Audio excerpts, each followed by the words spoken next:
Yes, we were in Book 1, Canto 4.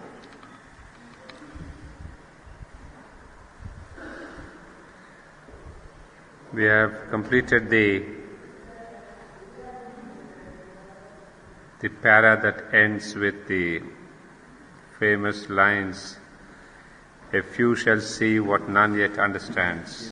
We are at this line, "A few shall see what none yet understands." That's on page 55 of my edition. This is 1984 edition, I think.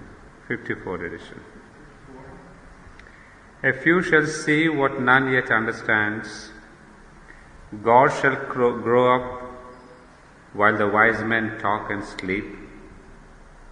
For man shall not know the coming till its hour, and belief shall be not till the work is done."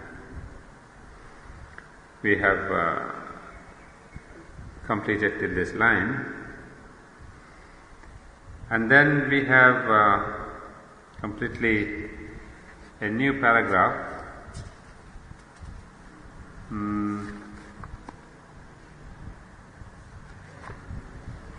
And this is a para which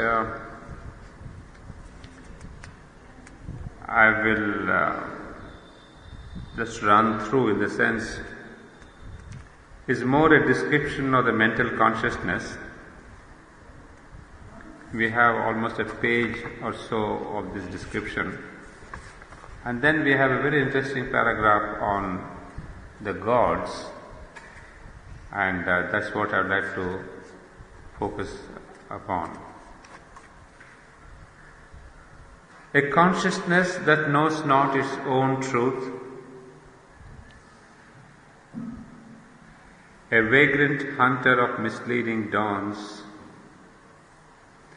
between the being's dark and luminous ends, moves here in a half-light that seems the whole." Well, this, of course, as you can guess easily, is a mental consciousness that does not know its own truth or its own origin,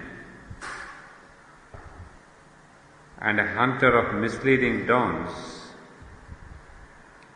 Misleading dawns, I suppose it refers more to some half-truths or false lights. So the mind chases some false light, and then it continues to do that because it doesn't know its own truth. And between the being's dark and luminous ends, moves here in a half-light that seems the whole. You see, this is a very beautiful way of saying the being's dark and luminous ends. Because our being is having on one side the dark inconscient and the luminous superconscient. And the mind is typically between the two, between the inconscient and the superconscient. And an interregnum in reality cuts off the integral thought, the total power. This mind, which is there in between the superconscient and the inconscient, it cuts us out, cuts us off from the totality of the superconscient. It circles or stands in a vague interspace, doubtful of its beginning and its close, or runs upon a road that has no end. Well, we can understand we are doing this, the same thing. It circles or stands in a vague interspace. It's not definite about anything. The mind, the mental consciousness is not sure. It is always groping for the truth. So it is, is going in circles and in vague interspace and doubtful of its beginning, or runs upon a road that has no end. So this is, the whole thing is because, as the first line says, it knows not its own truth. Actually, if you want to think on that, what is its own truth? What is the truth of the mind? As we see in the Life Divine, Sri Aurobindo would explain, The truth of the mind is the supermind. The origin of the mind is the supermind. Mind is in fact a delegate of the supermind in this creation. But until and unless it knows its own truth, it is vague, it doesn't have a direction, proper direction, it doesn't know which way to go, so sometimes its roads are blocked and closed. Far from the original dust, the final flame, in some huge void in conscience it lives, like a thought persisting in a wide emptiness. As if an unintelligible phrase suggested a million renderings to the mind, it lends a purpose to the random word. Well, an unintelligible phrase, it can really, you can have a numberless interpretations, numberless, meanings that you can pull out of a kind of unintelligible phrase, because there is no certainty, there is no clarity. So you can interpret it in many ways. So the mind also, because it doesn't know the truth of the fact or the object, it keeps interpreting the way it was. So there are a million renderings. A conjecture leaning upon doubtful proofs, a message misunderstood, a thought confused, missing its aim is all that it can speak, or a fragment of the universal word. You see, this is the important thing, that it speaks of a fragment of the universal word. So mind does catch a truth, but because it is not a totality, the vision is not total, and it takes that fragment to be the total. So is the problem, because each one of us with our own mental consciousness, we think that what we are doing, what we are thinking is the total truth. Had we been aware that it is only a very infinitesimal part of the total truth, I think we would be coming into a clash. But the unfortunate thing is that the fragment becomes the whole. So we have problems, we have messages misunderstood, we have thought confused, missing its aim, etc. It leaves two giant letters void of sense, while without sanction turns the middle sign, carrying an enigmatic universe, as if a present without future or past, repeating the same revolutions whirl, turned on its axis in its own inane. See, it's very beautiful sketches of the mind. It leaves two giant letters. The giant letters, of course, is obviously the alpha and the omega. Void of sense, because the alpha and the omega is the beginning and the end. So what he has been telling that the superconscient and the inconscient, the mind doesn't know. It cannot really trace out all that.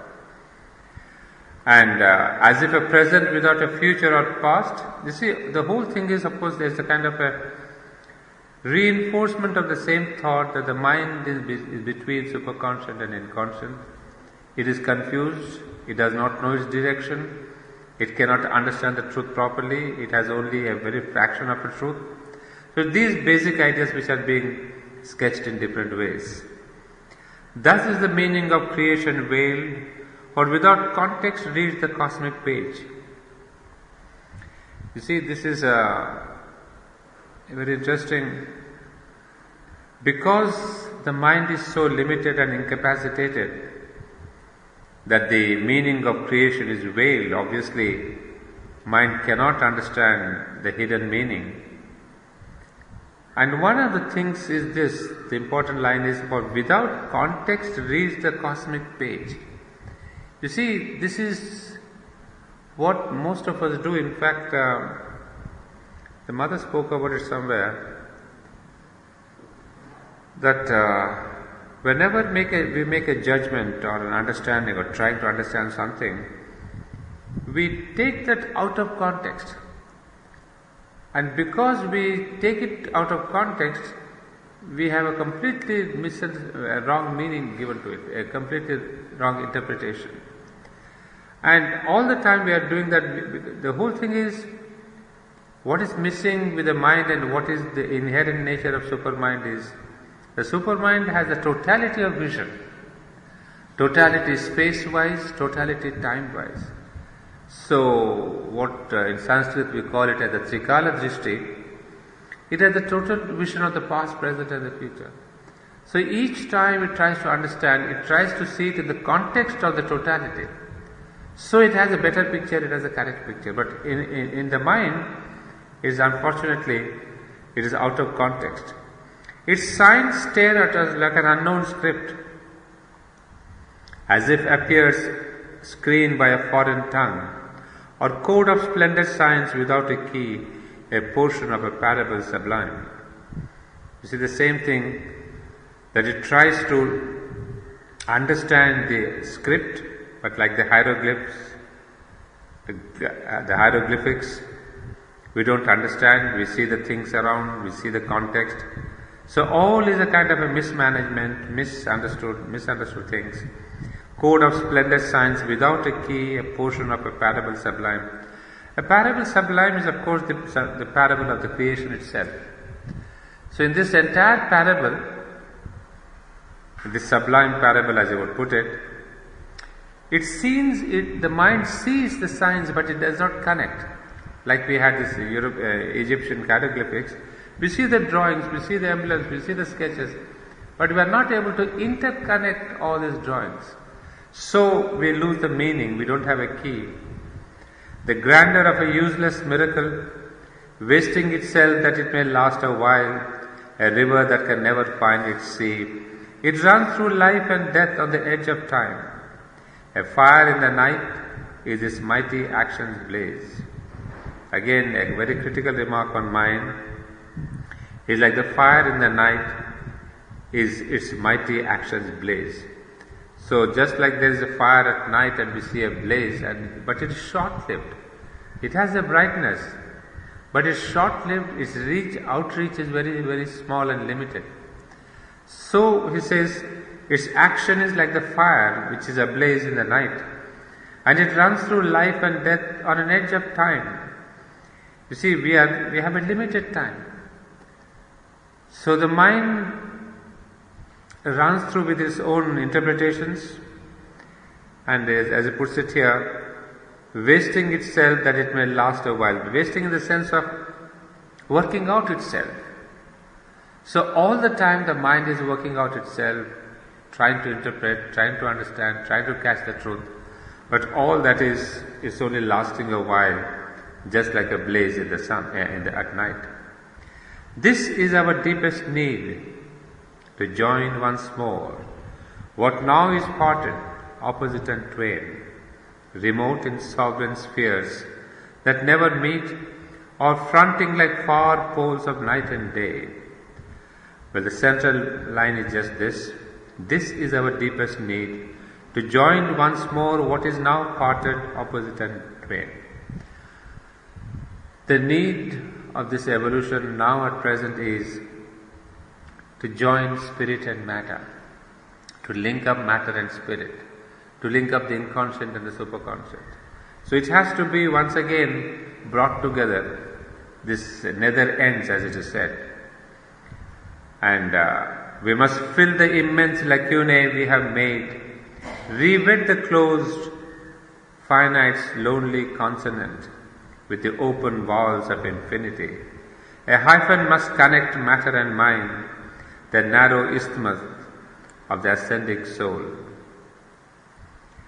So, from here, whatever we have said is a kind of a solution. What's the solution? It's the integration. Integration of the higher and the lower, as it puts it here, matter and mind, the ascending soul. So, obviously, what Sri Aurobindo is looking forward to is the no more the division between matter and spirit, but an integration, and as it puts it very beautifully, a hyphen must be done. A re-wedding has to take place between this higher and the lower. So we must fill the immense lacuna we have made. Lacuna is the gap, the missing thing, and re-wed the closed, finite's lonely consonant with the open. You see, that's a beautiful way of saying, vowels. We have these vowels A, E, I, O, U. So without a vowel, consonants cannot exist, make sense. So if you take just the consonants, they do not make a sense. But when we insert a vowel, then those two consonants become meaningful. So similarly, our life is those consonants, little consonants stretched out. But we are missing on the vowels. The vowels are the higher consciousness. So he's saying if our life has to become meaningful, we have to put the vowel of a higher consciousness within. Then only all our activities, actions, feelings, emotions, they become meaningful. Otherwise, we have all consonants which are separated from each other. We must renew the secret bond in things. Our hearts recall the lost divine idea. Reconstitute the perfect word. Unite the Alpha and the Omega in one sound. Then shall the spirit and nature be at one.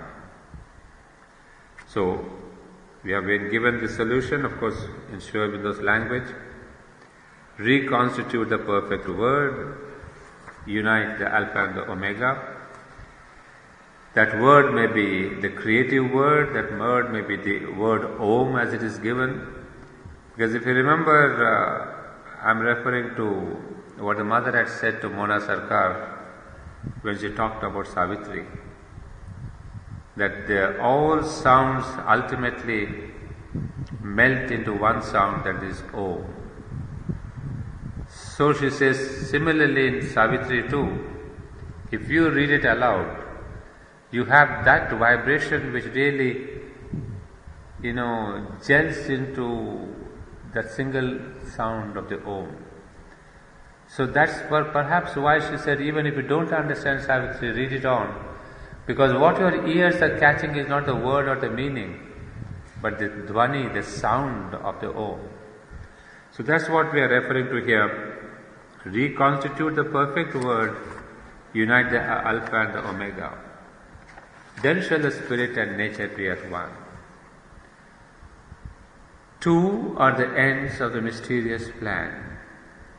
Of course, now from here we have a completely different thought, and this is extremely interesting because this is about gods, their role. We have already had some lines, but here in a different way. So, two are the ends of the mysterious plan, the plan of this creation. And what are these two ends? In the wide, sunless, signless ether of the self, in the unchanging silence, white and nude, aloof, resplendent, like gold dazzling suns, veiled by the ray no mortal eye can bear, the spirit's free and absolute potencies burn in the solitude of the thoughts of God. Now this is the beginning of the overmental Godheads. Beginning means beginning of the description of the overmental Godheads. Now what are these overmental Godheads doing? So they are there aloof, resplendent, like gold dazzling suns, because that's the overmental, so there is this gold color, and veiled by the ray capital. Ray is a supramental ray, supramental thought. No mortal eye can bear. The spirit's free and absolute potencies. You see, potencies are the powers.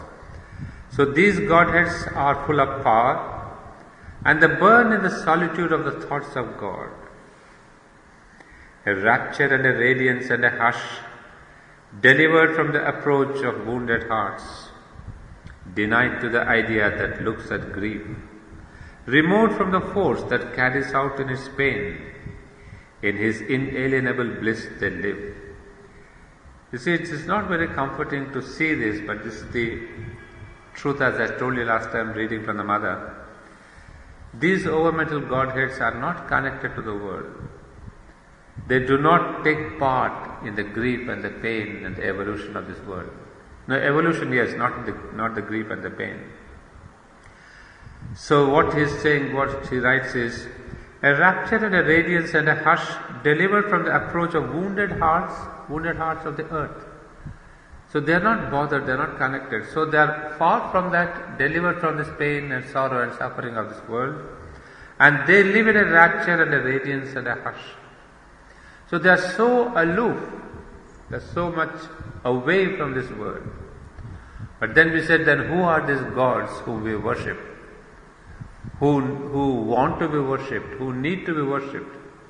Well, they are the Godheads which are lower than the over-mental level, and they come up to the mental level. A lot of them are the vital Godheads.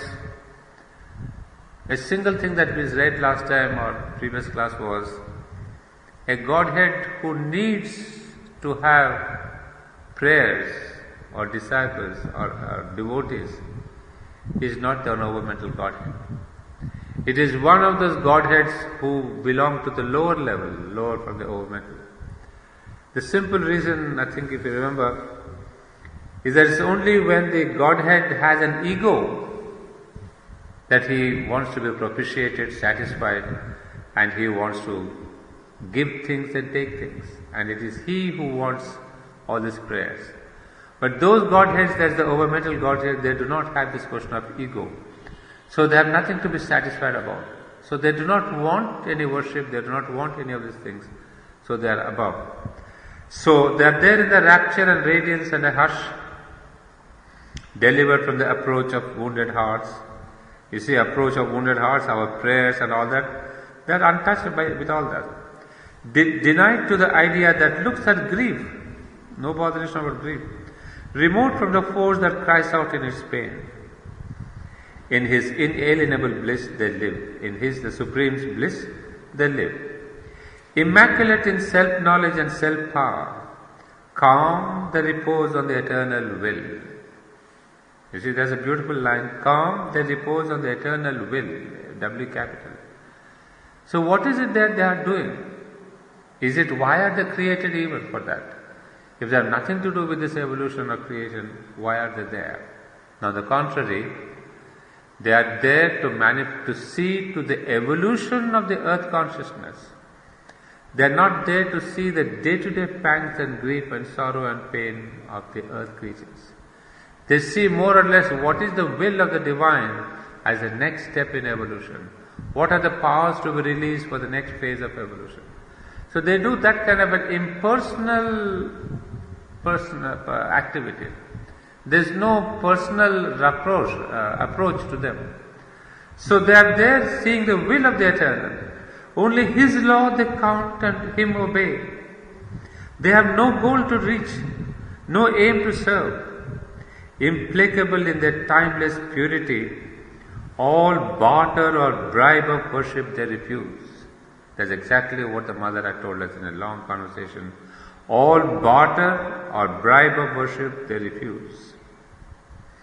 Unmoved by cry of revolt and ignorant prayer, they reckon not our virtue and our sin. They bend not to the voices that implore. They hold no traffic with error and its reign. They are guardians of the silence of the truth. They are keepers of the immutable decree. So they see to the large steps of evolution. But otherwise, as all is saying, ignorant prayer, virtue and sin, the voices that implore, the traffic with error, it doesn't bother them, it doesn't touch them at all. So we get to know a different side of this Godheads, and we get a full image of who are these gods who are worshipped and who need to be worshipped, and who are these gods who do not want to be worshipped, who don't need to be worshipped. But here I will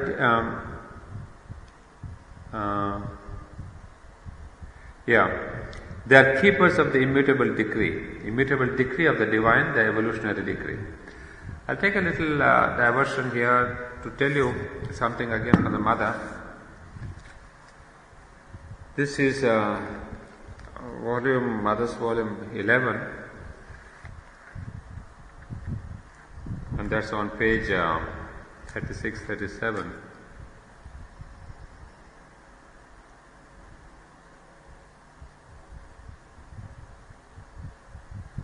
No, this is actually starting on page 37. I mean, this passage I have brought, which is really, as it is said in the colloquial media language, mind-boggling. So, to a question,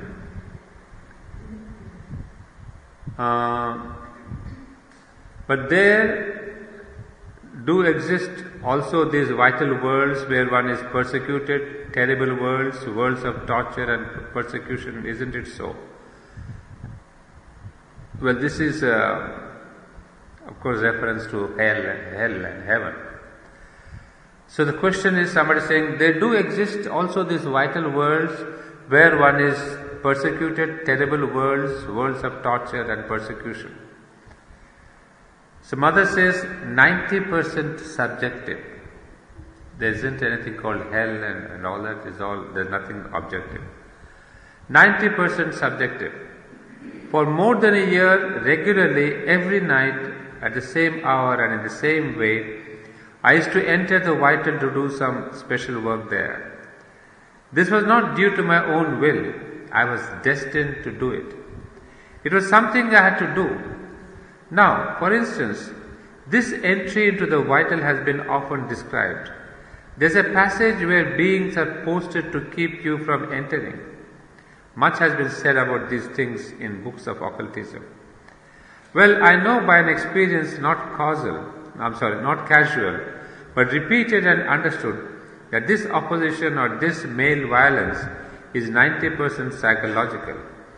In the sense that if you do not anticipate it or fear it, or that there isn't something in you that fears the unknown nor has all these movements of apprehension and so forth, then it is like a shadow across a picture or the projection of an image.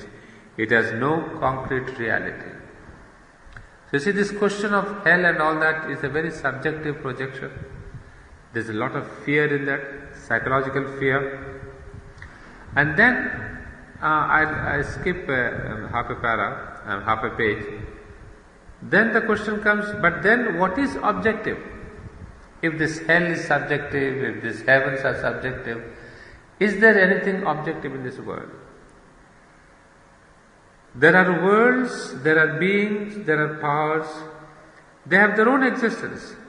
But what I mean is that their relation with the human consciousness depends upon this human consciousness for the form they take. It is as with the gods, my child, it's the same thing. All these beings of the overmind, all these gods, the relation with them, the form of these relations, depend upon the human consciousness. You may be, it has been said, men are cattle for the gods, but if men accept to be cattle, there is in the essence of human nature a sovereignty over all things which is spontaneous and natural, when it is not falsified by a certain number of ideas and so-called knowledge. One could say that man is the all-powerful master of all the states of being of his nature, but that he has forgotten to be this. His natural state is to be all-powerful. He has forgotten to be this. In this state of forgetfulness, everything becomes concrete. Yes, in the sense that one may have a mark left upon the eye. It may translate itself like this, but it is because one has allowed it to happen. Next sentence I'll tell you. It's the same thing with the gods. They can govern your life and torment you a lot. They can help you a lot also. But their power in relation to you, to the human being, is the power you give them. Now that is a master sentence we need to understand. That their power in relation to you, to the human being, is the power you give them. So you see, this is something extremely interesting to see, that we have really erected these gods and we have given them the power of our own faith, our own trust, our own relation. This is something that I learned gradually over several years, but now I am sure of it. Naturally, in the evolutionary curve, it was necessary for man to forget his omnipotence, because it had simply puffed him up with pride and vanity, and so had become completely distorted. And he had to be made to feel that many things were stronger and more powerful than he. But essentially, this is not true. is a necessity of the curve of progress. That's all. Man is potentially a God. He believed himself an actual God. He needed to learn that he was nothing better than a poor little worm crawling upon the earth. And so life scraped him in every way until he had not understood, but at least felt a bit. But as soon as he takes the right stand, he knows that he is potentially a God. Only he must become this, that is, overcome all that is not this. In the last three paragraphs here, this is where I wanted to concentrate. You see, it's very interesting to see, when is it that man was so puffed by pride and ego? You see, her whole thesis is that man is essentially, as it says, naturally all-powerful. But then this all-powerful nature became so very egotistic that he really thought himself to be perhaps God himself. So because of this pride in the evolutionary curve, then this necessity of gods was brought in. What was the necessity? That there is somebody superior to you, that there is a power greater than you. So don't be all that egotistic saying that I am the greatest of all this creation upon earth, I have created these things, I am God. So this false sense of pride had come upon him. Otherwise man was all powerful, but this ego sense of claiming himself to be God came in. And so the mother says, as a necessity of the curve of progress, this sense of the gods or the religions was brought in by nature itself, by divine himself. It's only as she says powerfully, that so life scraped him in every way until he had not understood, but at least felt a bit. So he has been brought down in this evolutionary nature so low, full of problems, full of troubles, full of all this pain and suffering. Now the word is, she says, scraped him, really rubbed him in the modern language, as we say. Rubbed him so hard that now he is constantly remembering the Godhead and says, look, oh God, I'm sorry, I'm not all that powerful. I'm sorry, I've been so much full of pride. So now help me. So this is a very interesting thing, because the sentence that caught my attention was, it's a necessity of the curve of progress. That means that there is what Mother and Sri Aurobindo are talking about, the return of spirituality or the end of religion, now makes really an evolutionary sense. You see, we were all pure, very close, like if we can go back to the Bible, the Adam and Eve level, where there was absolute purity and beauty and transparency and love and consciousness, which was almost very equal to that of God. But then they forget the divine. And that forgetfulness is what really brings them down. So this curve of going down is nothing but the curve which started because man thought himself to be God. So he has been brought down to such a low level of pain and suffering, so that again he remembers that I am not the divine here, I am not the Godhead. There's somebody else superior to me.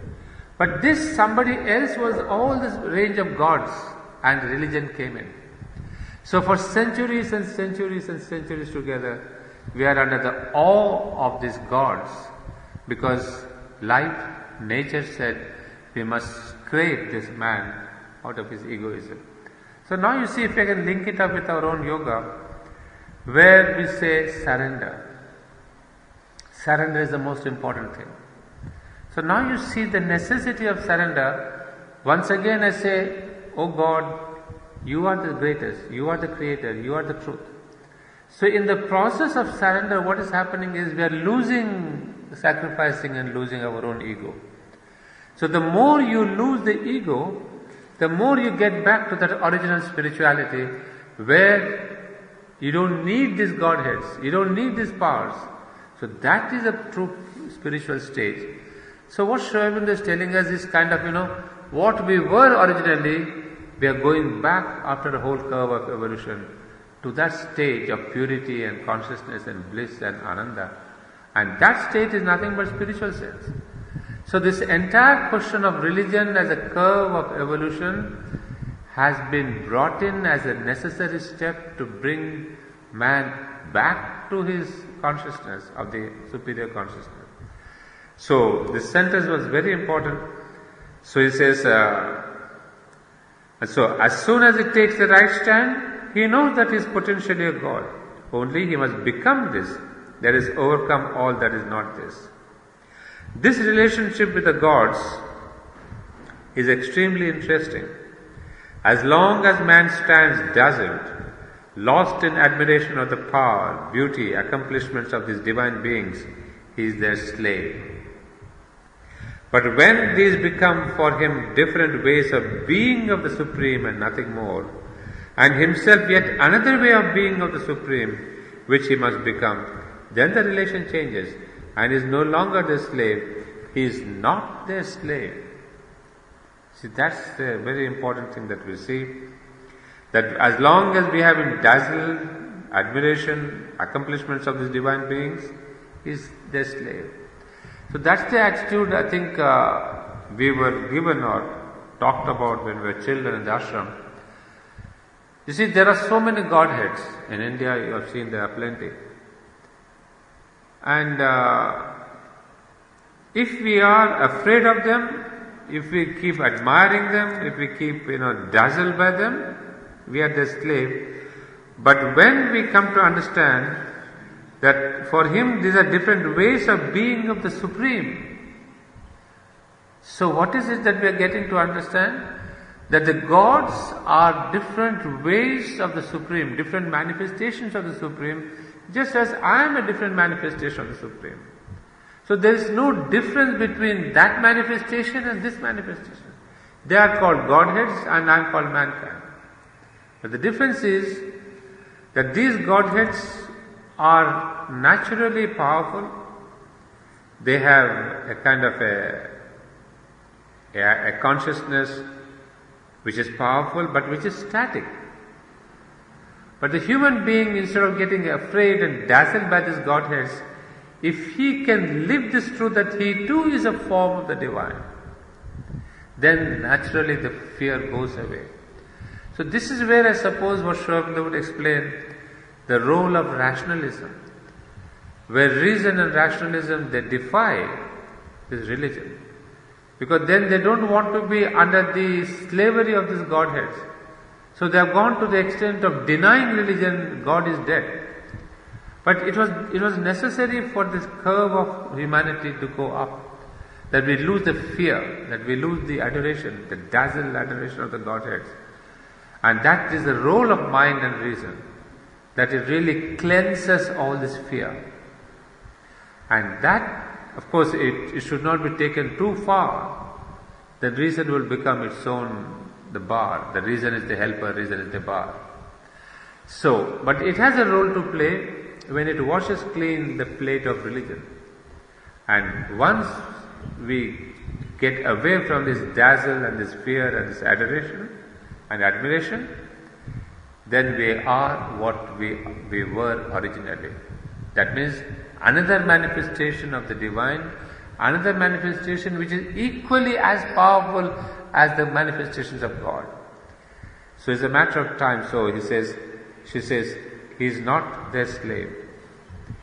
Then the disciple says, then the only objectivity is the Supreme.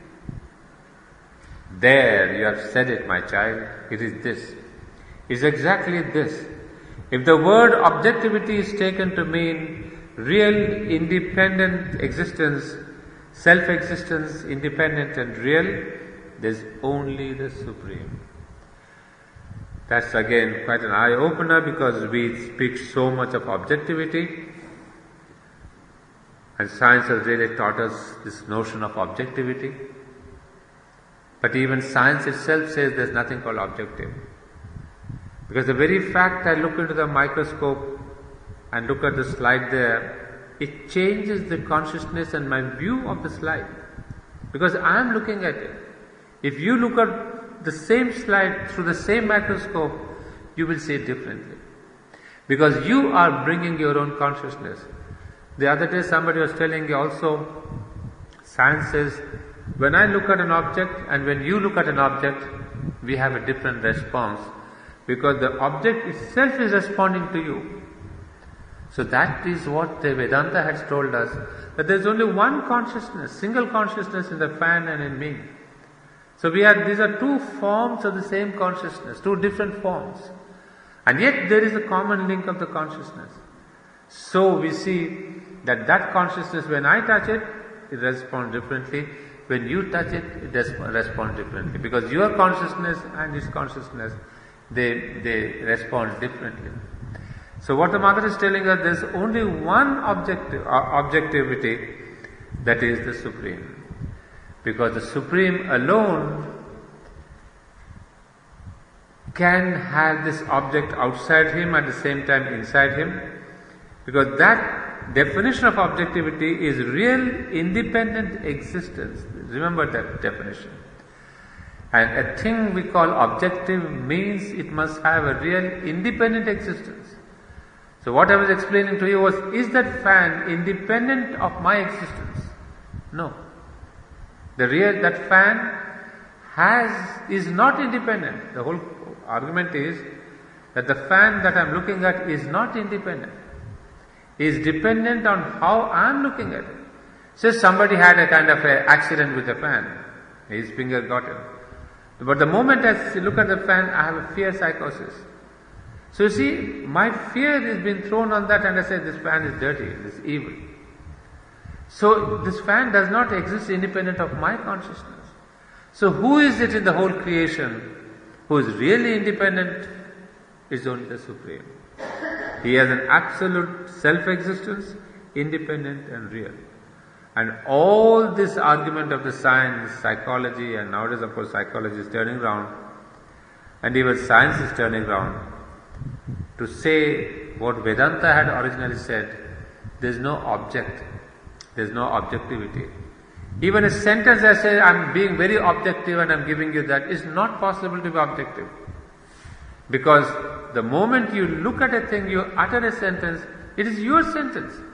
I may be looking at that chair and I say it somewhere and you, one manner, you tell in a different manner. Why is it so? Because our consciousness differs.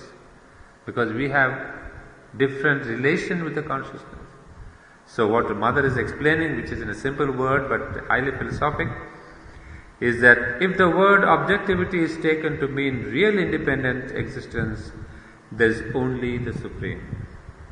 Nevertheless, there is something disquieting about this almost total subjectivity. That's the question. Of course, suddenly the mother saying that people could not take it, and in those days science had not consented to the existence of consciousness. So the disciple says, there is something disquieting about this almost total subjectivity. Mother, why? Disciple, one wonders what is real, what one really comes across. Isn't everything a tissue of imagination? This is rather disquieting. You see, this is a very philosophic thing, because we enter the realm of Shankaracharya. When he says this world is a mithya, is an illusion, is an imagination, then we begin to see that there is some truth in that. If that whole world is my way of looking at it, then the way you look at it, the way I look at it, the world is so different. It doesn't have an objective, independent existence. So Shankaracharya said, it is all the way you look at it. So it's an illusion, it's a dream. It may not even exist. So the disciple is saying, there's something very disquieting about all this argument. Mother says, but when one has the positive experience of the one and only existence of the Supreme, and that all is only the Supreme playing to himself, instead of being something disquieting or unpleasant or troubling, is on the contrary a sort of total security. The one reality is the Supreme, and all this is a game he plays to himself. I find this much more comforting than the opposite view. You see, again, these are very ancient ideas in India, where you said all this world is a Maya. is a leela, is a play. So the Upanishads had told long back that all this world, all this creation is a play of the divine. And Sri Aurobindo writes it a different way, that the divine playing with himself. So this is a play which is very, very ancient. I mean, every common man in India knows that we call it a leela. And so Mother is reiterating that. And she says, all this is a game he plays to himself. I find this much more comforting than the opposite view. So if you start looking at this world that the divine is playing with himself through all these forms, then instead of being disturbed, what happens? We begin to see the divine form in the other, so-called enemies, the so-called opposites, the so-called things that are going against you. Then suddenly we say, my God, why am I getting troubled? Why am my ego getting troubled? But this has to be not a mental thought. It has to be an inner attitude and inner approach and saying, no, he too is the divine. There's a form of the divine which I am confronting. So if you are also thinking about me the same way that I too am a part of the divine, then it's a great comfort to see how close is the divinity. And after all, this is the only certitude that all this may become something marvelous otherwise. And this too depends altogether on the stand one takes. A complete identification with the game, as something self-existent and independent, is probably necessary in the beginning in order to play the game properly. But there is a moment when one reaches precisely this detachment and so complete a disgust for all the falsehood and existence that it is no longer tolerable unless one sees it as the inner play of the Lord in himself, for himself. And then one feels this absolute and perfect freedom which makes the most marvelous possibilities become real and all the most sublime things imaginable or realizable. You will see, there is a moment when one cannot bear oneself or life unless one takes the attitude that it is the Lord who is everything. You see this Lord, how many things He possesses? He plays with all this. He plays at changing the positions. And so when one sees this whole, one feels the illimitable marvel, and that all our most wonderful aspirations and all these are quite possible and will even be surpassed. Then one is comforted. Otherwise, existence, it is inconsolable. But like this, it becomes charming. I shall tell you about this one day. When one feels the unreality of life when compared with this reality which is certainly beyond, above, but at the same time within life, then at that moment, yes, at last this, it is true. At last this, it is true and deserves to be true. This is a realization of all possible splendors, all possible marvels, yes, of all possible felicities, all possible beauties, yes, this, otherwise. Mother says, I have come to that. And then I feel as though I still have one foot here, one foot there, which is not a very comfortable position because one would wish that there is nothing but that. The present way of being is a past which truly should no longer be there, while the other, at last, it is for this that there would be a world. And everything else remains quite as concrete and real. It does not become hazy. It's just as concrete, just as real, but it becomes divine because it is the divine. It's the divine play. It's the divine who plays. You see, this is, I read this long passage because as you see, one is our relation with the Godheads, the necessity of religions, the coming back of spirituality, and then the stress of Mother and Sri Aurobindo. It is not just a philosophic saying that religion should not be there. It's not a social evil that religion should not be there.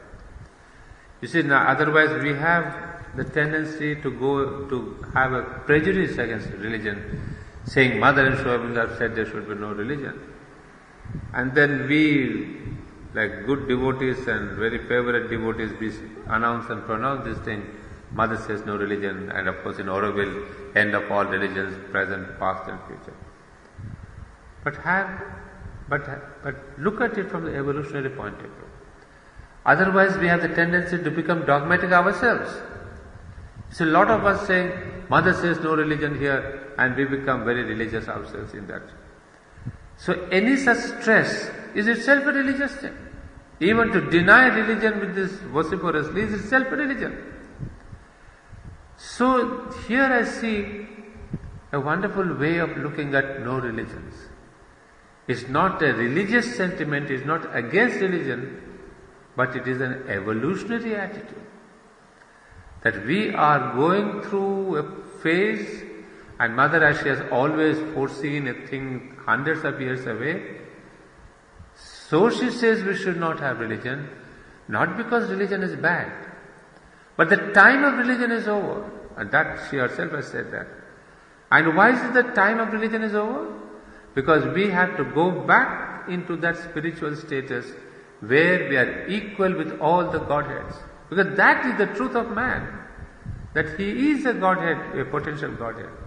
But because of our ego, we were given this religion, we were suppressed by this religion, we were sort of controlled by this religion, so that we become a lesson in humility.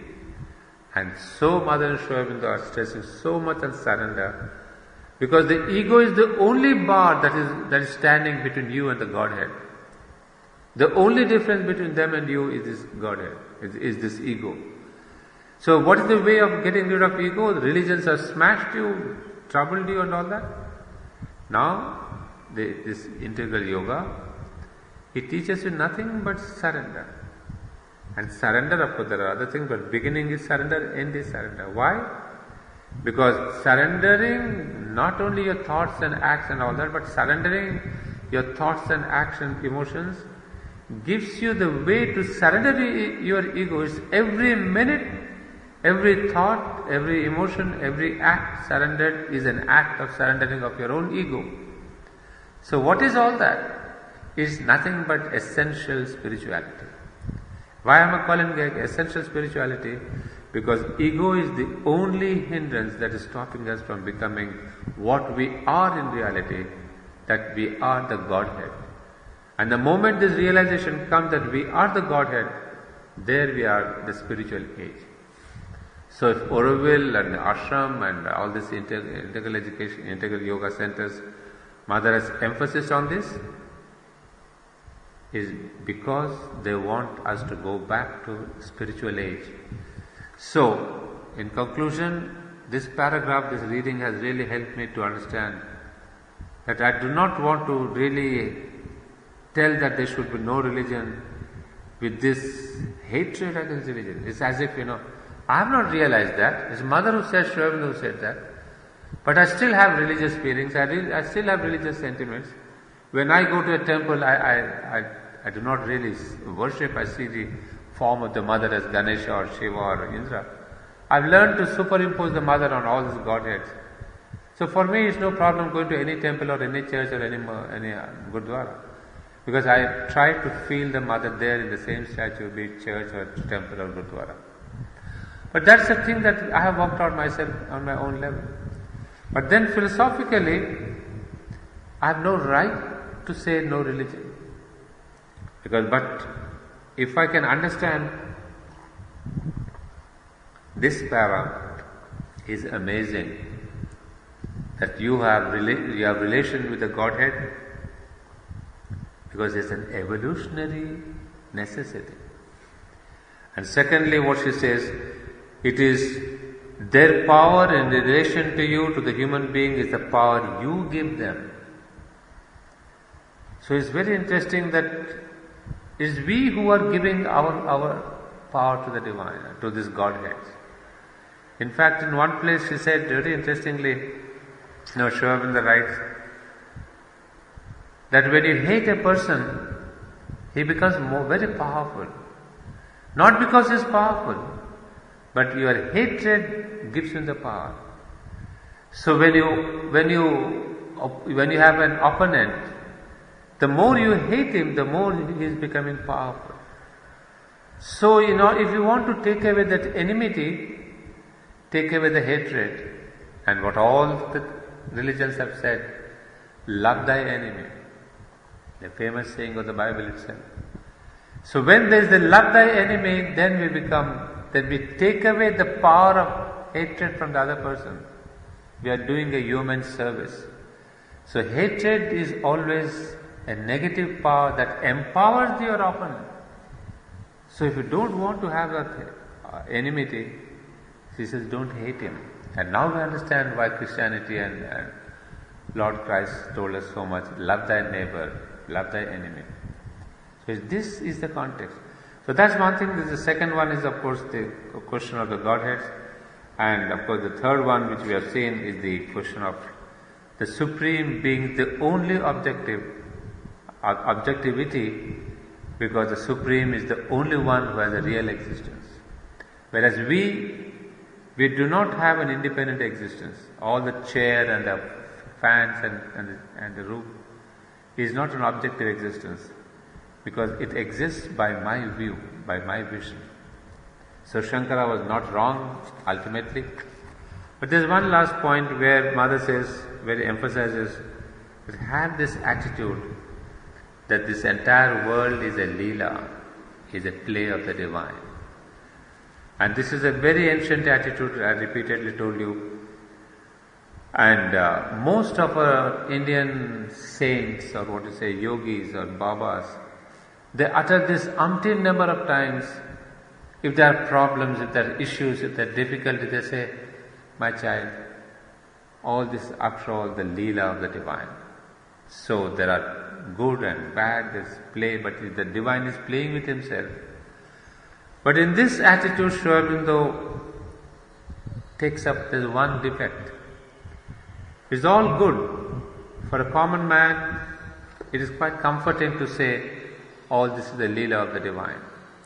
But Sri Aurobindo in the Life Divine discusses this point, and he says, no, I do not agree. As the Mother also says, to begin with is a beautiful attitude. But then one cannot be stuck there. Because if we continuously think that the world is only a Leela, then Sri Aurobindo says the possibility of evolution is not there.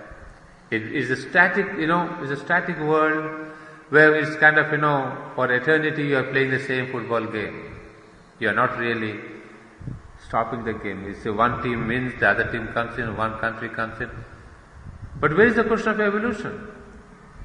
And therefore Sri Aurobindo says this attitude is good in the beginning, but as a spiritual sadhak, you have to move on, what they would call as a supramentalization or transformation or something. So Sri Aurobindo has thus added a new angle to this eternal, sempiternal Indian vision that all this is Leela. So this was a passage highly philosophic, but I think it has opened our eyes in many ways, and especially what Sri Aurobindo is telling about these Godheads, that why they are above, why they are, all this question of the sorrow and suffering, sin and all that, they are not touched. But then there's one line, I'll just read that before I close for the day. He says, a deep surrender is their source of might, a still identity their way to know, motionless is their action like a sleep. At peace, regarding the trouble beneath the stars, deathless, watching the works of death and chance, immobile, seeing the millenniums pass, untouched by the long map of fate unrolls. They look on our struggle with impartial eyes, and yet without them the cosmos could not be. So this we will take up next time, because this is the line that is intriguing. Without them the cosmos could not be. Because this is the question, that on one side they are so impartial, untouched by this grief and pain of these earth creatures, and yet as I ask the question, then why are they there? See, without them the cosmos could not be. So that's the question we'll take up in our next class, then we'll go on. Yeah, we'll have concentration.